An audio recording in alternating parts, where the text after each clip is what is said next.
Afternoon. It is Saturday, the 22nd of February, and today we're talking to Cabbage Palmetto, which is a tree mostly of the southeastern coast, Florida through Texas, but you can also find it in California and places.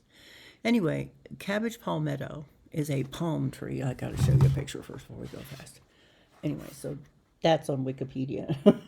And I'll show you some more pictures at the end from that. Okay, so I asked Cabbage Palmetto, what do you want to talk about? And it said art. And I said, what about art? And it said, art as a purveyor of ideas and culture. And I asked it, how is that important at this time? And it said, it's about changing hearts and minds. A good movie can do much more than any politician or even preacher because you're being entertained and may or may not see the movies as trying to influence you, even though it probably does, no matter what the genre. Lots of movies do that intentionally or not. Any media, really. The list is long. So it's really about salesmanship? And it said, maybe. You all certainly get pushed around believing one thing then another, not knowing if you're being told the truth or not. So the subject could even be about trust. How do you know who or what to trust? And I said, well, how do you? And it said, you may not ever if you don't trust your inner compass. That may be the real message here. How do you access your inner compass? Some would say through prayer or meditation or to just trust your feelings. Imagine you're an invisible being standing a little behind your body, holding your heart in your hands with a string that attaches to the back of your brain. Your heart is seeing the aura of the thing, person, or idea in question and will send its reactions to the brain, which analyzes. The brain needs to put aside any of the heart's reactions based in fear or prejudice and go deep where the heart recognizes the truth about what it sees. That recognition may only last a split second. It's likely that will be the case. The brain must trust that first heart reaction as its guide to what is truth. And I said, okay, so let's get back to the arts.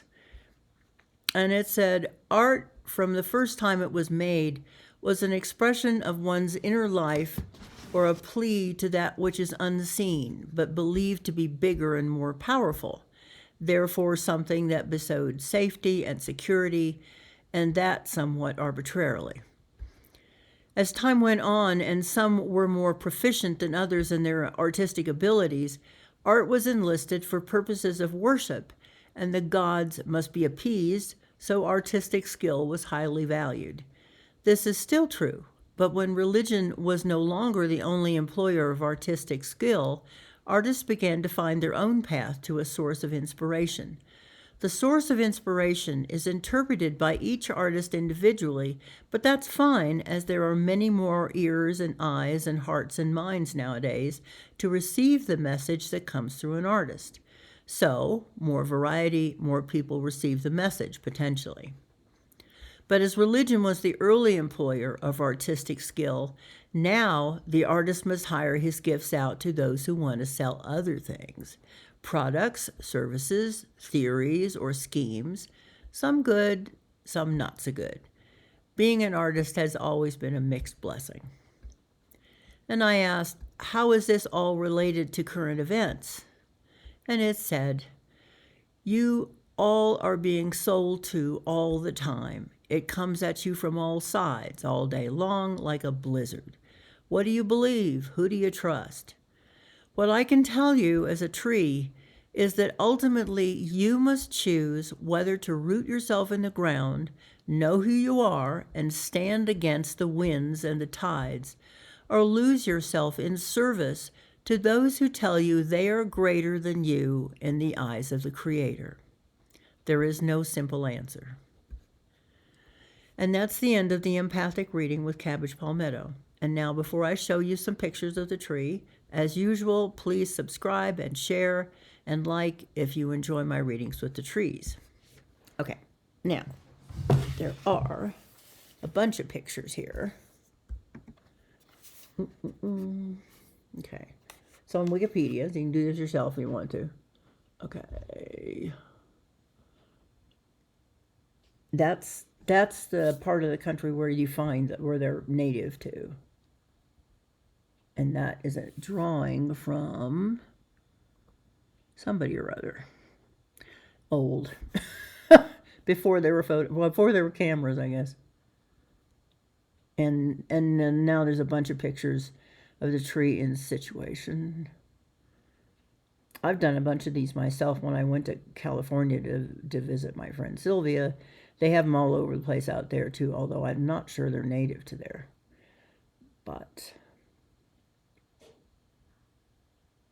and you can see how the bottom of the tree, those kind of spiky things, that's when the tree grows. The fronds at the top, when they die, become that part of the tree, and it just, so they can get pretty big. You can see that's probably, just looking at it, I'd say 70, 80 feet high, although I didn't. And there's the trunk more. There.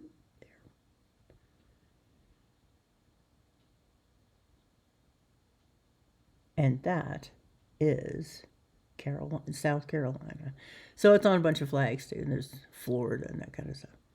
Okay, so that's that. Anyway, so thank you for watching if you've gotten this far. And I will see you again in 3 or 4 days. So have a good rest of the weekend, and I appreciate you watching. Bye.